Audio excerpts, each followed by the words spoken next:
Have you ever had a terrible, horrible, no good, very bad day? Oh, I think we all have.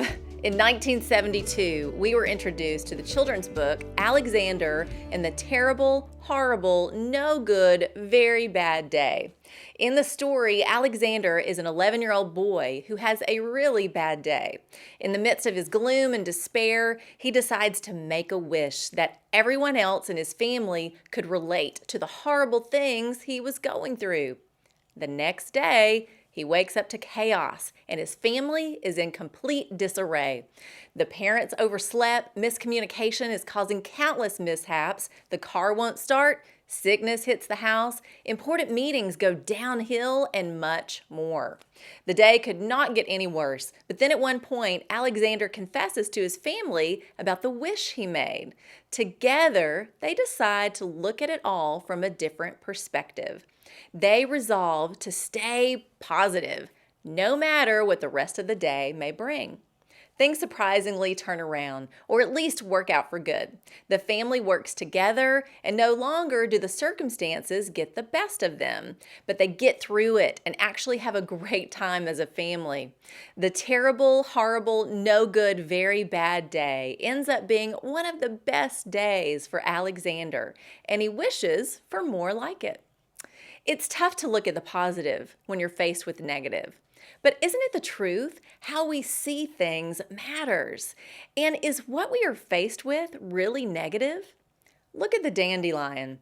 Some see a weed, some see a wish. I know what my girls see. They see white, fluffy seeds that need their freedom. What do you see? Are you looking around your life and only seeing the weeds? Be encouraged today. Our days are full, and I know some of the circumstances go way beyond flat tires, diaper blowouts, and missed meetings. God is there, and He's using it all for our good. Listen, nobody knew a terrible, horrible, no good, very bad day like Paul. He started his life as Saul, killing and persecuting people that followed Jesus. But then he met the risen Jesus, and things turned around pretty quickly. Paul, from that point on, was on mission, and he didn't look to the right or the left. He was full steam ahead, preaching the gospel and establishing churches.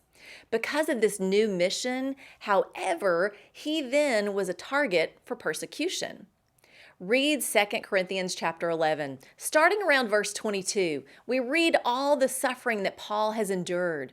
But he's not whining about it, he's boasting about it. Quite a different perspective.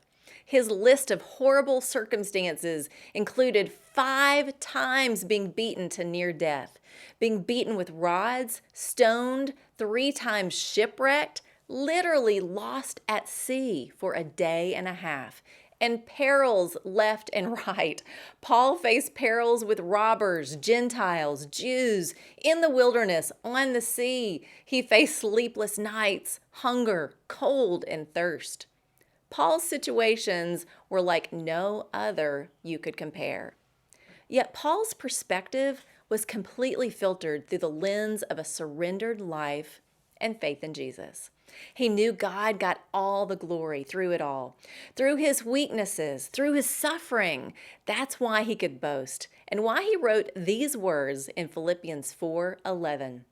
I am not saying this because I am in need, for I have learned to be content, whatever the circumstances. How do we turn our chaos into contentment or our sorrows into joy?